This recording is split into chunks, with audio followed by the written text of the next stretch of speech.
Okay, watch this video. Just take your time. Watch this video that I'm about to play for you now. Just watch it and see what is going on in Africa. Just watch it. It's obvious our government is not waking up. It's obvious.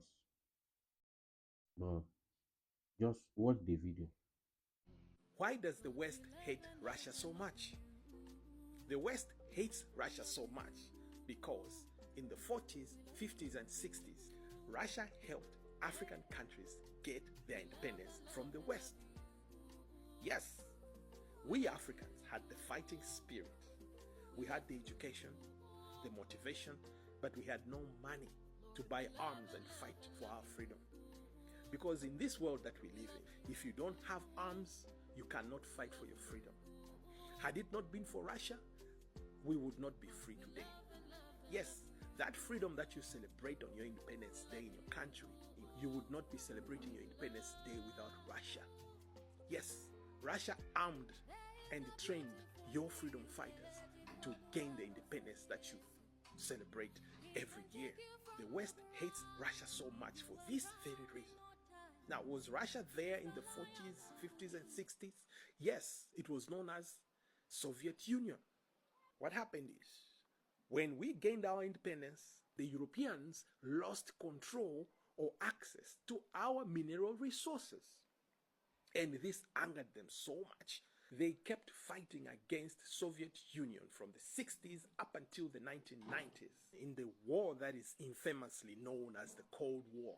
They put sanctions on the Soviet Union until the Soviet Union collapsed and disintegrated. And when the Soviet Union collapsed and disintegrated, they came back to Africa to get what they think belongs to them, our mineral resources. How did they come back?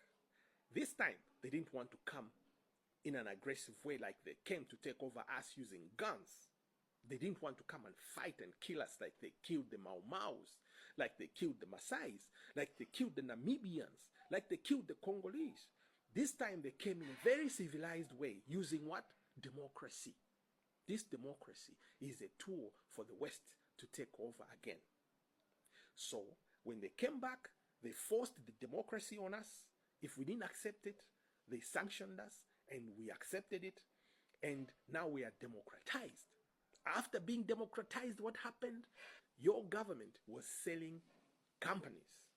Who were buying these companies? It's the Europeans. They are the ones with the money. We Africans didn't have the money to buy off our mines, our drilling companies, our oil companies. The same Europeans were buying these companies. And your government was busy selling off companies day and night. Today, African governments are broke. They have nothing. Why? Because they have nothing. All the companies are sold. Now, again, history is repeating itself. Russia is back in Africa. Yes, in Burkina Faso, Mali, Niger. This is the reason why the West hates Russia so much. So you young people in Africa, where you're listening to Western propaganda on CNN and BBC and them, that Russia is evil. But as they say, if you don't know your history, you can't know your future. Most of the African education is based on colonialist education, especially British education. So they deliberately didn't want to teach you about Russia and the role it played for you to be independent. Do some digging. Start reading about Russia.